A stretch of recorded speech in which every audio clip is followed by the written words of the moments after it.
오늘 주시는 하나님 말씀은 데살로니가전서 5장 1절에서 6절까지 말씀입니다. 신약 성경 331페이지 데살로니가전서 5장 1절에서 6절입니다. 형제들아, 때와 시기에 관하여는 너희에게 쓸 것이 없음은 주의 날이 밤에 도둑같이 이를 줄을 너희 자신이 자세히 알기 때문이라. 그들이 평안하다 안전하다 할 그때에 임신한 여자에게 해산의 고통이 이름과 같이 멸망이 갑자기 그들에게 이르리니 결코 피하지 못하리라. 형제들아, 너희는 어두움에 있지 아니하매 그날이 도둑같이 너희에게 임하지 못하리니 너희는 다 빛의 아들이요 낮의 아들이라. 우리가 밤이나 어두움에 속하지 아니하나니. 6절 함께 읽습니다. 그러므로 우리는 다른 이들과 같이 자지 말고 오직 깨어 정신을 차릴지라. 아멘. 살아계신 하나님, 오늘 우리 안에서, 우리 앞에서, 우리 위에서 영광을 받으시고 높아지시고 하나님의 영광을 드러내시옵소서. 우리는 하나님의 영광의 그 얼굴 빛 가운데 살아가고 하나님으로 인하여 기뻐하며 새 힘을 얻는 줄로 믿습니다. 주님의 높고 위대하심을 찬양한 이 찬양의 고백처럼 이번 한 주간 우리의 삶도 주님을 온전히 존중히 여기며 주님 수종드는 믿음의 걸음 걸어갈 수 있도록 우리의 삶을 보호하시고 사용하시고 만져가 주시옵소서. 감사드리며 살아계신 예수님의 이름으로 기도드립니다. 아멘. 눈을 감고 들어봤어요. 그 산 정상에서 부르는 것 같은 느낌이 들었습니다. 그래서 주님의 높고 위대하심을, 우리는 어느 곳에서도 높으심을, 광대하심을 찬양할 수 있는 줄로 믿습니다. 한 주간의 삶, 하나님께서 은혜 안에서 우리를 인도하셨어서 너무 감사합니다. 옆에 있는 분하고 인사하겠습니다. 하나님의 사랑이 크십니다. 찬송가 304장에는 하나님의 크신 사랑 측량 다 못하며 영원히 변치 않는 사랑 성도여 찬양하세, 이렇게 고백합니다. 얼마나 크시면 하나님의 크신 사랑은 측량할 수 없다. 자로 어떤 걸로 길이를 재려 해도 잴 수 없고, 그러면 잴 수 없어서 우리가 절망하는 것이 아니라요, 영원히 변하지 않아요. 우리가 확인할 길이 없는 그 사랑, 그런데 영원히 변치 않는다는 사랑의 두 번째 특징 때문에 우리에게는 잡히지 않는 것 같은 날도 변치 않는 사랑으로 우리를 대하고 계신 줄로 믿습니다. 그래서 한 주간 우리가 이렇게 살고 함께 웃으면서 다시 만날 수 있게 된 줄로 믿습니다. 예수님의 사랑, 나를 위해 죽으신, 나를 위해 희생하신 그 사랑, 그 사랑에 대해서도 노래하는 찬송가 있습니다. 찬송가 135장에 허물 많은 베드로를 용서해 주시고 의심 많은 도마에게 확신 주시고 사랑하는 그의 제자 가슴에 안고 부드러운 사랑으로 품어주셨네. 그래서 예수님의 사랑은 어저께나 오늘이나 영원 무궁히 한결같습니다. 그 고백을 하고 있죠. 세상이 지나고 변해도 그 사랑은 절대로 변하지 않을 줄로 믿는 그 신앙 고백이 노래가 되고, 그 노래가 우리가 함께 부르는 찬송가가 됐습니다. 하나님께서 오늘 우리에게 새 노래를 만들라고 하신다면 어떤 가사를, 어떤 곡을 쓰기 원하십니까? 한 주간에 우리에게 일어났던 일을 돌아보시는 것도 좋고, 오늘 주님의 높고 위대하심을 찬양하는 샬롬 찬양대의 고백을 통하여 우리의 마음에 새로운 노래가, 우리에게 가장 담겨져 있었던, 하나님께 표현하지 못했던 그 새 노래가 넘쳐 흐르는 기쁨의 한 주간 되시기를 소망합니다. 오늘 주일입니다. 주님의 날. 오늘 함께 읽은 본문에서는 주의 날이란 표현이 기록되어 있어요. 오늘 5장 2절에 주의 날이 밤에 도둑같이 이를 줄을 너희 자신이 자세히 알고 있다. 주님의 날, 주의 날 같은 것이 아니죠. 오늘 주일은 주님께서 부활하신 것을 우리가 기뻐하고 기념하는, 그래서 예배로 모이는 날이고 연합하는 날이고, 주의 날, 여기 성경에서 말하는 주의 날은 주님이 재림하시는 날을 설명하고 있습니다. 재림하시는 날, 그날에 세상은 모든 것들의 결산을 보게 될 것입니다. 결과를 보게 될 것입니다. 시험을 다 치르고 마음껏 놀던 아이들이 이제는 결과를 보게 되는 날이 도래하는 것처럼, 예수님께서 허용하시고 풀어놓으셨던 이 땅, 왕 되시고 주관자, 주권자 되시는 것을 드러내시는 그날에는 모든 만물들이 결산하는 자리로 나오게 되는 줄로 믿습니다. 그러면 하나님을 믿는 사람들, 예수 그리스도를 주님이라 시인하고 부르는 사람들은 그날이 언젠지 힌트를 좀 가져야 하지 않을까요? 하나님께서 약간의 힌트를 좀 주셔야 세상 사람들에게도 내일이요, 내일 이렇게도 좀 얘기할 수 있고, 아니면 이번 주일지도 몰라요 이렇게 말할 수 있으면 우리에게 좀, 우리가 신앙생활 하는 것에 대한 좀 덕을 우리 주변 사람들이 볼 수 있을 텐데, 한번 그런 생각 한 적이 있습니다. 힌트, 어떤 힌트가 있을까요? 예수님께서 마태복음 24장에 미리 힌트를 주신 본문이 있습니다.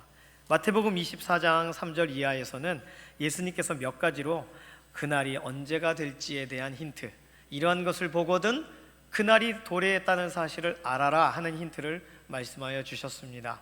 첫 번째 주신 힌트는 거짓 복음이 횡행할 것이다.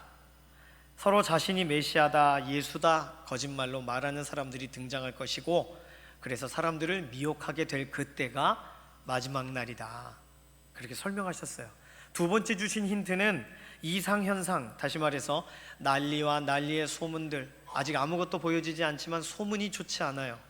민족이 민족을, 나라가 나라를 서로 대적하고 곳곳에서 기근과 지진과 같은 전조 현상들이 출몰합니다. 우리가 잘못하고 우리가 무언가 부족한 것이 아닌 세상이 요동하는 그런 일들을 보게 돼요. 백두산 천지에 이제 화산 언제 터질지 모른다, 활화산으로 살아있다, 그런 소식을 들어보셨을 겁니다. 백두산 천지가 폭발하면, 화산이 분출하면 막 일본까지, 막 필리핀까지 막 이렇게 화산재가 날아가고 막 지구를 절반을 덮고, 이런 이야기들을 들었습니다. 생각만 해도 아찔해요. 그런데 우리는 그냥 잘 살고 있습니다. 외국 사람들은 어떻게 하면 좋아 이러는데 우리는 아무렇지도 않아요. 백두산 천지에 올라가서 사진도 찍고 그러고 있어요. 난리와 난리의 소문들이 있습니다. 그리고 우리가 알지 못하는 그런, 우리에게 더 가까이 들어오는 많은 사건들이 있어요. 예전보다 살인사건, 방화사건, 이런 사건들이 점점 더 늘어나요. 아, 마지막 때가 됐구나. 세상 사람들도 알만한 그런 양심의 꺼리낌 가운데서 무엇인가를 그래도 진행하는 일들 속에 일어나는 많은 사건이 있습니다. 이뿐이 아닙니다. 가장 결정적인 힌트는 예수님을 믿는다는 이유로 고난을 당한다는 것, 이거 예수님이 마태복음에서 말씀하신 겁니다. 이로 인해 사람들의 사랑도 식어지는 거죠. 그 사람을 보호해 줬더니 보호받은 그 사람이 잃어요. 그래서 그 가족 전체가 반동분자가 돼요. 그래서 끌려가요. 죽임을 당해요. 가까운 나라에, 또 우리나라에도 예수님을 믿는다는 이유로 어려움을 당하는 경우들도 있습니다. 처음 복음이 들어왔을 때도 있었지만 지금도 있어요. 계속 부정적인 말씀만 드리는 것 같은데 사실 긍정적인 내용도 하나 있습니다. 뭐냐 하면 천국 복음이 모든 민족에게 증언될 타이밍을 하나님이 주신다는 거예요. 그러면 그제야 끝이 오리라. 그러니까 주님 언제 오시는가? 복음이 모든 민족에게 다 들어가면. 24장은 거기까지 설명하고 있습니다. 그래서 예수님의 재림을 소망하는 사람들이 하는 한 가지 일은 전도입니다. 모든 민족에게 복음이 들어가고 다 들어갔어요. 그런데 아직 예수님이 안 오셨어요. 그러면 오늘 내가 전도하는 이 사람이 마지막 사람인가? 그래서 오늘 누군가를 만나고 누군가에게 복음을 전하면서, 혹시 예수님 믿으세요? 네, 믿습니다 하는 순간 빰빠바빵 나팔 소리가 울리면서 예수님이 오시면 마지막 전도한 거가 됩니다. 그렇게 기다리신다는 거예요. 아직도 한 사람을 돌아오도록 찾고 기다리신다는 것이죠. 모든 민족에게 전달되어야, 그래서 미전도 종족에 대한 복음 증거도 선교학적으로 진행이 됩니다. 나라와 나라가 아닌 나라, 여러 민족이 섞여 있죠. 그래서 그 민족별로 문화가 다르고 언어가 다르죠. 그래서 그 민족의 고유한 그들의 심성의 복음이 들어가야 모든 민족이 다 복음을 받아들일 그때에야 주님이 오신다, 이렇게 선교학자들은 보기도 합니다. 그래서 전에 봤었던 어떤 자료에 의하면 2025년 얼마 안 남았어요. 선교학자들은 그걸 위해 기도도 하고 있어요. 자, 우리는 그 얘기를 들으면 할렐루야 이렇게 안 되고, 어머나 얼마 안 남았네, 이런 마음이 먼저 들어요. 그래서 하나님이 안 알려주시는 거예요. 알려주시면 그 큰일 나니까 집 팔고 뭐 어디 여행 다니고 뭐 라디오로 예배드리고, 그러니까 안 돼요. 그래서 안 알려주시고 오늘일까 내일일까 기대하고 바라보게 하시는 줄로 믿습니다. 주님의 재림을 기다리시는 행복한 믿음의 동역자 되시기를 소망합니다. 오늘 본문 배경에는 마태복음 24장 외에 사도행전 1장 7절도 포함되어 있습니다. 사도행전 1장 7절은 때와 기한은 아버지께서 자기의 권한에 두셨으니 너희의 알 바 아니요. 알 바 아니요. 알 필요 없다. 그래서 오늘 데살로니가 전서 5장 1절이 그 얘기를 하는 거예요. 형제들아, 때와 시기에 관하여는 너희에게 쓸 것이 없다. 왜요? 알 바 아니니까, 알 필요 없으니까. 그런데 2절을 보면 주의 날이 밤에 도둑같이 이를 줄을 너희 자신이 자세히 알기 때문이라 그랬어요. 이걸 어떻게 이해해야 될까요? 방금 말씀드린 마태복음 24장대로라면 처처에 기근이 있지, 전쟁의 소식이 있지, 거짓 복음이 전달되고 있지, 그리고 예수님 믿는다는 이유로 가까운 곳에서 고난을 당하고 있지, 게다가 오늘 민족들의 복음이 증거되고 있지, 언제일지 모르는 거예요. 그러니 언제가 될지 그 타이밍에 마지막 버튼을 딱 누르시는 그 시간이 곧 온다는 거, 이걸 우리가 자세히 알고 있습니다. 아버지 속 안에 있고 현상적인 증거가 있고 복음이 전파될 때 세상 끝이 온다는 말씀도, 약속도 우리에게 있어요. 그래서 우리는 흔들리지 않는 거예요. 그런데 3절에는 그들이, 어떤 사람들이 평안하다 안전하다 말합니다. 아마도 그들은 마태복음 24장에서 말하는 그 거짓 선지자들일 것입니다. 평안하다 안전하다, 예수님 지금 왔으니까 뭘 기다리냐, 내가 예수다, 이렇게 말하는 사람들이 우리나라에도 35명 40명 넘게 있습니다. 또 노아 시대에 방주 짓던 것을 우습게 여기던 노아 주변의 사람들, 그들은 무엇을 했습니까? 장가가고 시집가고 먹고 마시고, 그들을 상징하는 말씀이기도 합니다. 그들은 평안하다 안전하다, 아직 때가 안 됐어, 괜찮아, 이렇게 말한다는 거죠.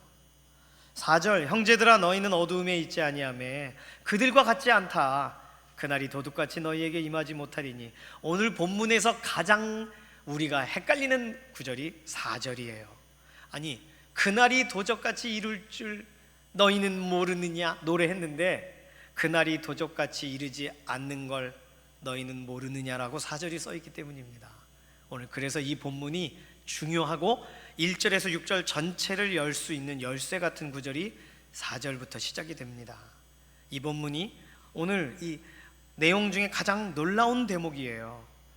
그날이 도둑같이 우리에게, 믿는 자에겐 임하지 않는다는데 왜일까? 노래는 부르는데. 그럼 이 노래는 누구를 위한 노래예요? 세상 사람들에게 들으라고 부르는 노래예요. 그날이 도적같이 이룰 줄 너희는 모르느냐. 평안하다 안전하다 하는 자들아 너희는 모르느냐. 도둑같이, 왜 갑작스럽게, 왜 침공하듯이, 왜 잠 좀 자려고 했더니 갑자기 예수님이 오시는 그런 일은 발생하지 않을까요? 성경은 왜 도둑같이 오지 않는다고 말씀하셨을까요? 세 가지의 내용을 본문과 연관돼서 살펴볼 수 있습니다. 첫 번째 이유는 5절에 있는 너희는 다 빛의 아들이요 낮의 아들이라, 우리가 빛의 자녀이기 때문인 줄로 믿습니다. 빛의 자녀는 그 특성상 어두움에 속하지 않습니다. 어두움이 이렇게 다가와도 어둠을 분리해냅니다. 어둠에 지지 않습니다. 태산을 넘어 험곡에 가도 빛 가운데로 걸어가면, 태산을 넘고 험곡에 가는 건 내가 태산을 만든 것도 아니고 험난한 골짜기를 만든 게 아니에요. 우리의 삶에 그냥 열려 있는 거예요. 산과 골짜기가. 그곳을 예수 그리스도의 심장으로 걸어가요. 예수 그리스도께서 파송하셔서 그 길을 우리가 걸어갑니다. 그때 찬송가 가사가 뭐라고 말하냐면, 빛 가운데로 걸어가면, 빛이 비춘다는 거죠. 오늘 우리의 삶은 태산을 넘어가야 되고 험곡에 가는 것 같은 삶을 경험해도 우리가 갈 길을 밝히 보이시니, 빛을 비추시니 주 앞에 빨리 나아갑시다. 이게 우리의 고백인 줄로 믿습니다. 하나님의 영광의 빛, 우리에게 비춰주신다는 거죠. 그러니 영광의 빛을 따르는 이 동안에는, 하나님께 초점을 향하고 있는 동안에는 결코 갑작스러운 일이 일어날 수 없다는 그런 구절이 됩니다. 표면적으로는 예상치 못하는 일이 발생할 수 있어요. 그런데 내면적으로는 하나님의 섭리를 믿고 있기 때문에 그것이 그렇게 충격적이지 않아요. 언제 우리는 이런 걸 볼 수 있냐면, 누군가가 갑자기 소천하셨어요. 그런데 믿음의 가족 식구들 가운데 의외로 그 태연하고 의외로 그 마음이, 하나님이 부르셨으니까 하나님 앞에 예배하고 이 시간을 또 보내야죠. 이 일을 통해 가족들이 돌아왔으면 좋겠습니다. 이렇게 담담하게 말씀하시는 분들을 보게 될 때 안 슬픈 이유가 뭘까? 관계가 좋지 않았는가? 이런 생각하시는 분들도 있습니다. 하나님이 주시지 않으면 그 상황 속에 어떻게 그렇게 담담할 수가 있겠어요? 하나님께 갔으니까, 하나님이 부르셨으니까, 그래서 다른 데 가신 게 아니니까 참 좋구나. 막 기쁘도다까지는 아니어도 슬픔은 눈물을 주체할 수 없는, 다시 볼 수 없어서 눈물을 주체할 수 없는 것을 넘어서서 하나님 품 안에 있어서 그래 감사하다, 감사가 샘솟지 않으면 그런 고백을 할 수 없는 줄로 믿습니다. 두렵지 않고 감당할 수 있는 삶, 우리가 만들어내는 삶이 아니에요. 빛을 비춰주셔서 우리가 빛된 존재라는 걸 그제서야 알게 될 때 우리는 빛의 자녀답게 살아가게 되는 줄로 믿습니다.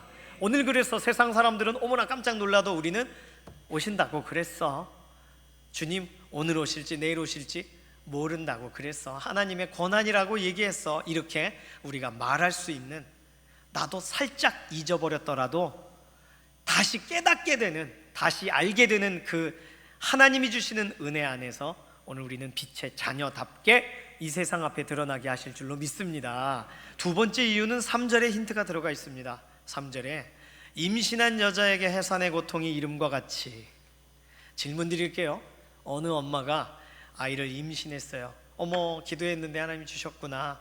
이 아이가 알아서 엄마가 자는 동안 이제 쑥 나오기를 바라는, 그리고 애취 했더니 아이가 응애 하고 나오기를 원하는 엄마가 있습니다. 아니에요. 인류 전체를 통틀어 봐도 그런 분은 기네스북에 나올까 말까. 힘줘야 되는데 나왔네요. 정말 쉽지 않아요. 정말 하나님이 왜 그러셨을까? 그 아이가 엄마의 배를 통과하여 나오는 과정 안에서 그 아이의 머리부터 발끝까지 완전히 그에게 좋은 유익균이 도포가 되거든요.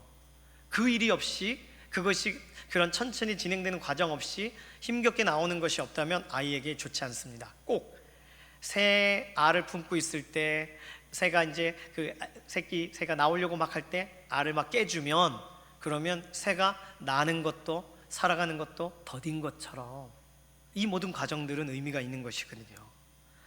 그러면 임신한 여인에게 해산의 고통이 이르는 것은 정상적인 것입니까? 아니면 비정상적인 것입니까? 정상적인 거예요. 그러니까 다시 말하면 고통이 따르는 것도, 다르게 말해서 아이가 나오는 것에 대한 사모함이 있고 기대함이 있어서 아이의 출산을 기다리는 분에게 갑자기 진통이 시작된 게 절망적이지 않다는 거예요.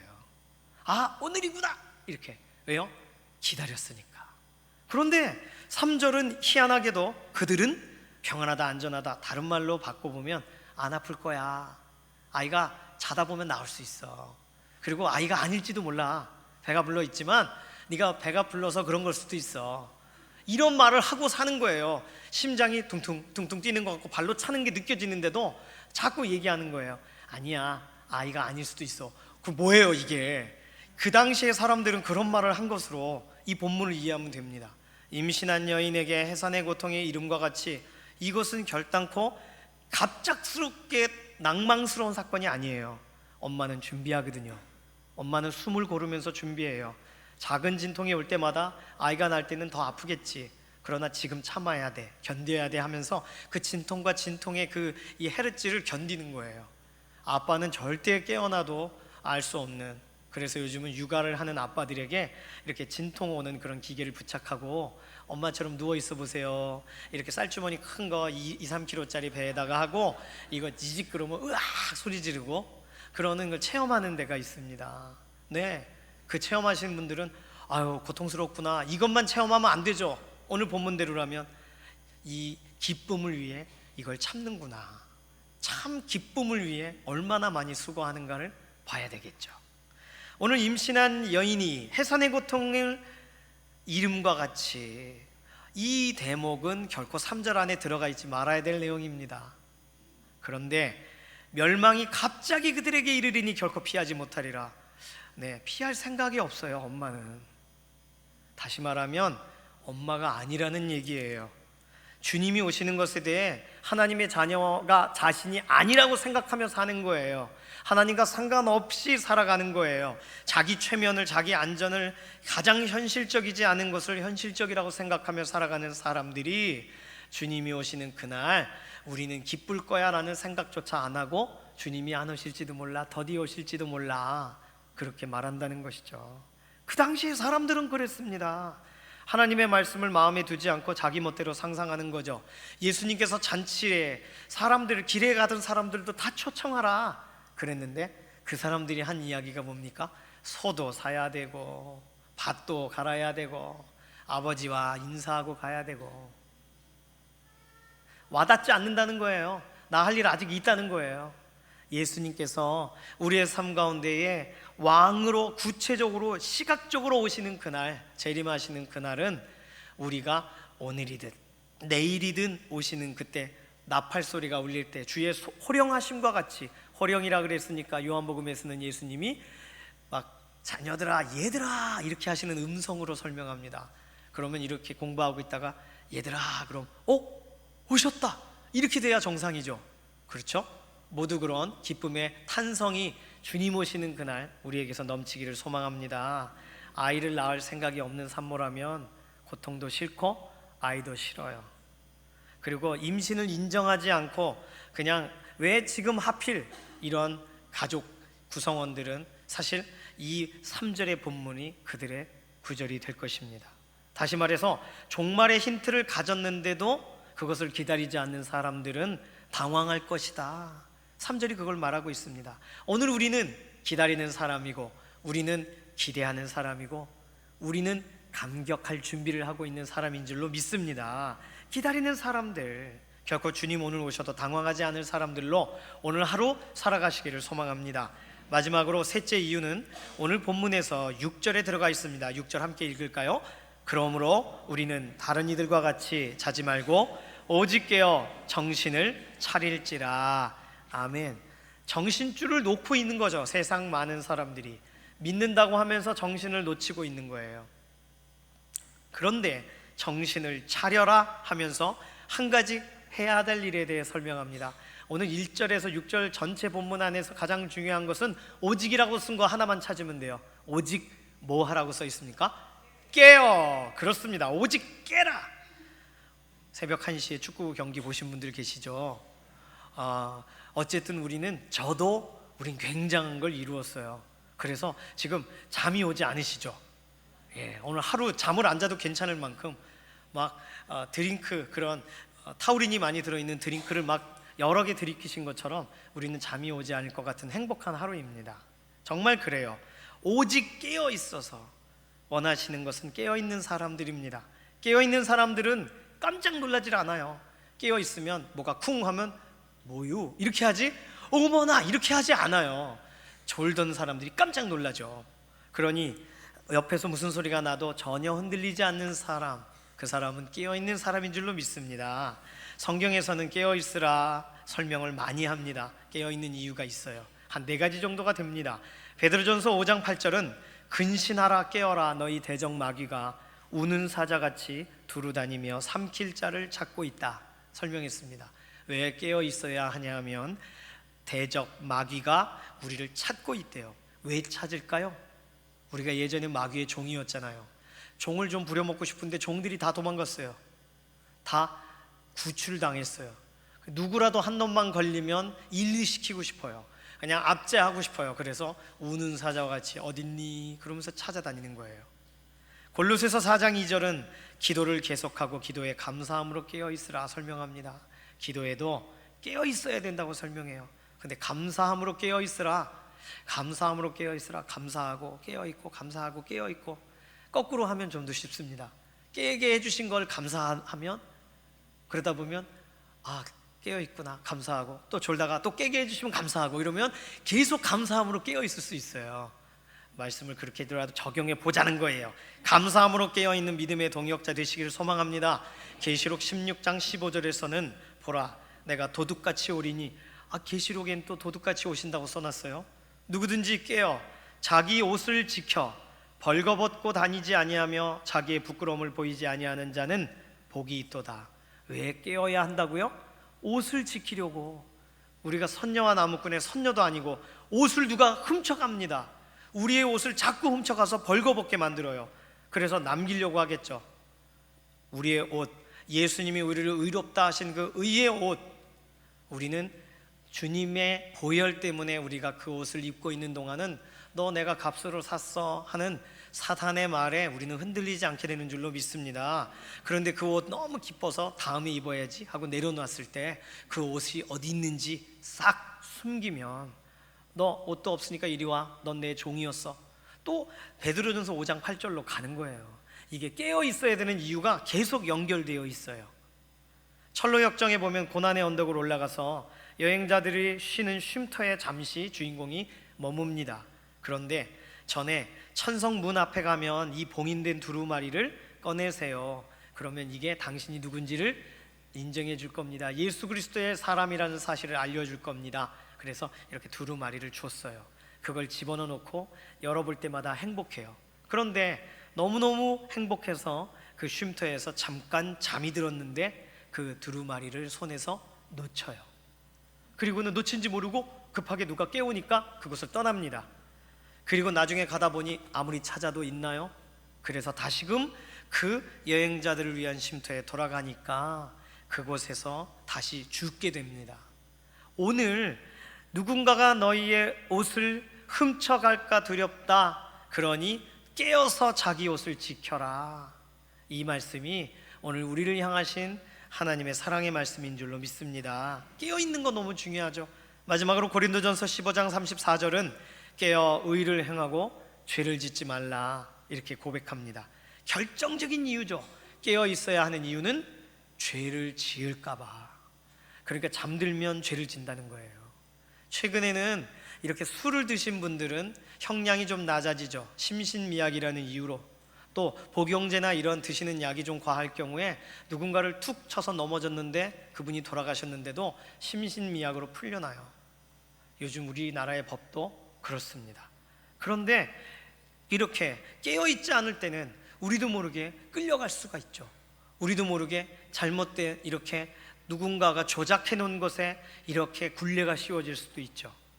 죄를 짓지 않기 위하여 깨어 있어야 되는 줄로 믿습니다. 깨어 있으라는 명령들은 성경에 굉장히 많습니다. 그래서 깨어서 다른 사람을 깨워주고 잠든 사람을 깨워주고 복음의 귀가 닫혀진 사람들을 깨워줘야 하는 줄로 믿습니다. 겟세마네 동산에서 예수님께서 제자들에게 하신 말씀이 1시 동안도 깨어 있을 수 없느냐. 1시간, 딱 1시간을 요청하셨어요. 그러니까 1시간은 별로 길지 않은 시간이에요. 뭐 좀 텔레비 볼까 하면 1시간 훌쩍훌쩍 지나갑니다. 1시 동안 깨어 있을 수 없느냐. 그런데 그 이유가 시험에 들지 않게, 유혹에 빠지지 않게 예수님의 필요를 위해서예요. 제자들을 위해서예요. 순전히 제자들을 위해서. 제자들이 시험에 빠질까봐, 유혹에 빠질까봐. 그러니 오늘 우리에게도 깨어있으라고 말씀하십니다. 깨어있는 사람들을 성경에선 파수꾼이라고 얘기해요. 파수꾼이 깨어있으면 그 성은 나팔 소리를 듣고 전쟁을 준비할 수가 있어요. 그러나 파수꾼이 잠들어 있으면 그 성은 더 이상 적이 오는 것을 막아낼 수가 없습니다. 1차 세계대전에 참전했던 아소 스테이시라는 한 호주 군인이 있습니다.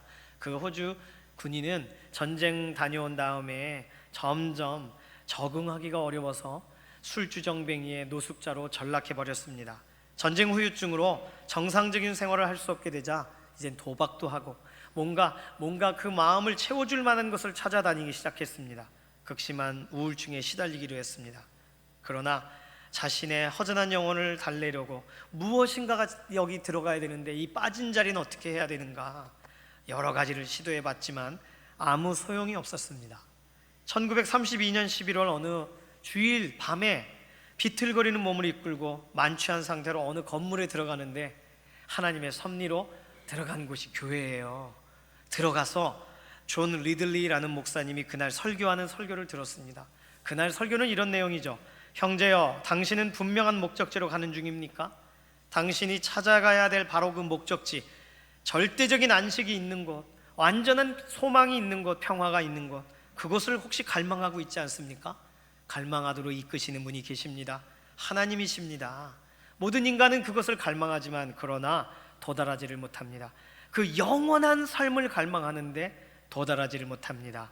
복음만이 그토록 갈망하는 목적지에 다다르게 합니다. 영원, 이터니티, 영원을 붙드십시오. 영원을 사모하세요. 이렇게 설교했다 그래요. 오늘 설교 2편 들으셨어요? 그날 그 말씀에 스테이시가 마음이 흔들리기 시작했습니다.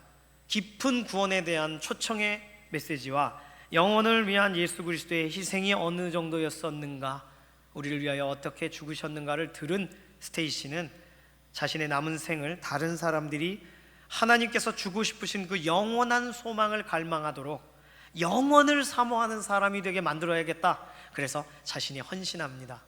어떤 일을 하게 됐냐 하면 그로부터 35년 동안 매일 새벽에 일어나서 말씀을 읽고 기도한 후에 분필 하나를 들고 시드니의 거리로 나아갔다 그래요. 나가서 가로등에, 길모퉁이에, 담장에 사람들이 볼 수 있는 어느 곳이든 영원, 영원한 삶, 이터니티 계속 쓰는 거예요.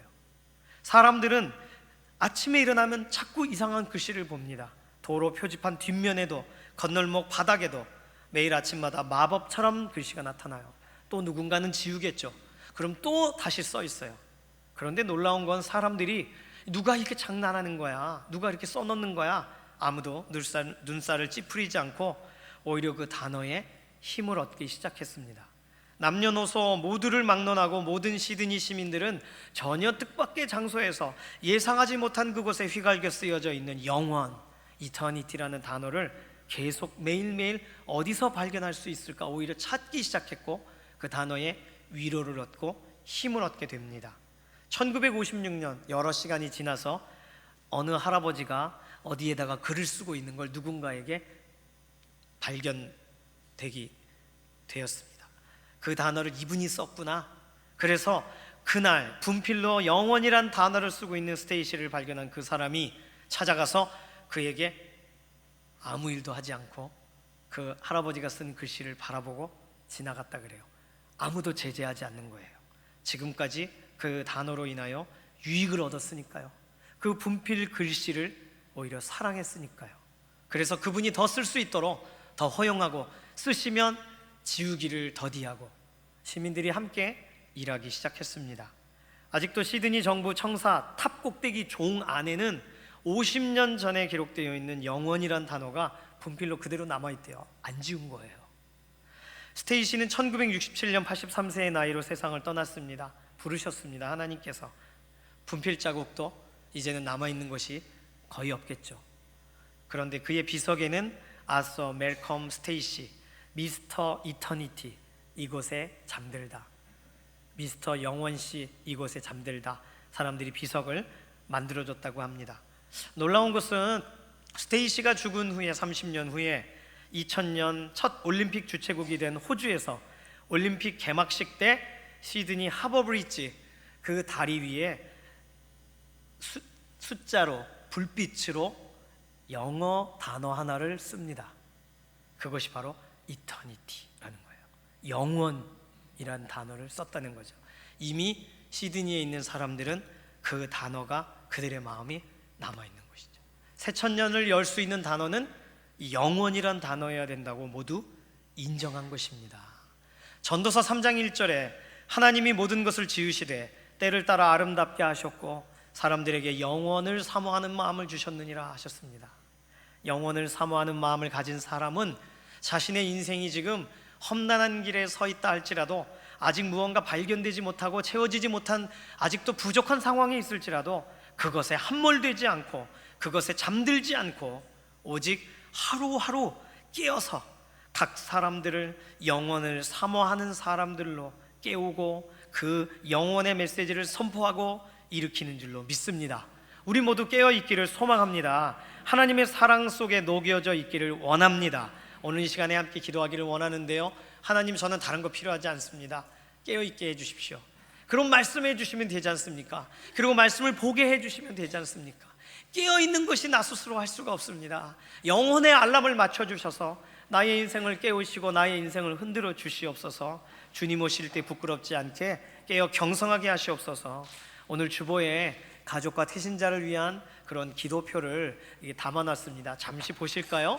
여기 보시면 지금까지 수요일 날 오전 기도회 때마다 계속 기도하고 이름을 적어주신 분들의 명단이 기록되어 있습니다.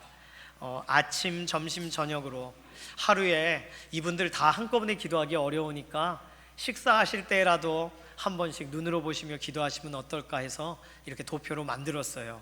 아침에는 영혼 구원을 위하여, 점심에는 하나님 앞에 한 번 나왔었던 그 우리의 동역자들이 다시금 나올 수 있게 신앙의 회복을 위하여, 세 번째는 문제 앞에 힘겨워하는 이들을 그 문제의 해결을 위하여, 이렇게 삼시세끼 아침, 점심, 저녁 먹을 때 잠깐 시간을 내셔서 눈으로라도 읽으시면서 이름을 강동성, 강은비, 고재임, 고현주, 공용환 이렇게 쭉 읽으시면서 축복하며 기도하는 거 우리가 해야 하는 일인 줄로 믿습니다. 이 시간에 하나님 나를 깨워주십시오. 그리고 오늘 여기 기록되어 있는 이 이름, 이분들을 깨워주시고 건강의 문제 가운데서 오히려 하나님께 나오게 해주시고, 오히려 여러 가지 환경과 상황 속에 하나님의 앞에 다시금 달려나오는 믿음의 동역자 되게 해주십시오. 나를 의탁하는 기도 먼저 기도하고, 그리고 지금 오늘 여기 있는 이름 중에 영혼 구원과 연관돼서 눈에 들어오는 아는 이름들이 있으시다면 그 이름을 아뢰면서 이 시간에 주여 한번 부르짖고 통성으로 함께 기도하겠습니다. 주여! 소망 가운데 우리를 붙들어 주시고 이끌시는 하나님, 하나님의 크심을, 하나님의 완전하심을, 하나님의 붙들어 주심을 찬양합니다. 하나님, 우리를 오늘도 깨워주셔서 오늘 예배 자리에서, 소망의 자리에서 하나님께서 우리를 구별하여 주심을 감사합니다. 우리의 마음이 하나님 앞에 다시금 일어서고 하나님의 뜻 앞에 새로워지기를 원합니다. 우리의 생각을 바로잡아 주시고 우리로 하여금 잠들지 않고 결단코 하나님 뒤로 물러나 있지 않고 깨어서 하나님께서 우리로 바라보게 하시는, 정말 주님께서 언제 오실지 우리의 마음이 준비된 심령으로 5명의 그 등에 기름을 준비한 그런 여인들처럼 하나님 우리의 삶에 구별되게 하여 주시옵소서. 우리뿐만 아니라 오늘 이곳에 이름에 기록되어 있는 가족이 기도하다 우리에게 기도를 요청한 우리 앞에 이름이 올려져 있는 이 사람 한 사람들을 주 앞에 올려드립니다. 강동성, 강은비, 고재임, 고현주, 공경환, 국두진, 국하민, 국하진, 권혜순, 김경애, 김경태, 김미성, 김미숙, 김문도, 김성배, 김수계, 김순자, 김양기, 김영수, 김영문, 김영호, 김영자, 김민희, 김인수, 김일중, 김정기, 김정실, 김종명, 김지선, 김진래, 김효영, 김웅식, 민경, 박성달, 박성문, 박영원, 박재호, 박진우, 박용환, 서상원, 서인석, 서정자, 성기임, 성현이, 송구순, 신동원, 신성선, 신순철, 신수자, 안현재, 안유나, 안종만, 안진영, 안성민, 양예재, 양은서, 이호영, 유영경, 유장희, 유진우, 윤은성, 이도현, 이동원, 이동현, 이동재, 이미자, 이공순, 이상목, 이성은, 이승호, 이영순, 이원영, 이창영, 이태림, 이태영, 이태원, 이한주, 이혜량, 임선영, 임성훈, 임순단, 임정은, 임청, 전미숙, 전우설, 전혜영, 정군식, 정다솜, 정문상, 정배군, 정병길, 정국자, 정성희, 정승기, 정욱화, 정일림, 정희용, 정희용, 정정우, 정지영, 정진영, 정천원, 정웅서, 조미경, 조수진, 조순자, 조우, 조창현, 조화자, 최문자, 최미선, 최명옥, 최흥숙, 최종훈, 최희수, 강건희, 강만희, 강상민, 홍용필, 황홍주, 황항모, 수진엄마, 윤서엄마, 지훈엄마, 하나님 앞에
세우시고 늘 깨어 방비하는 하나님의 사명자 되게 하여 주시옵소서.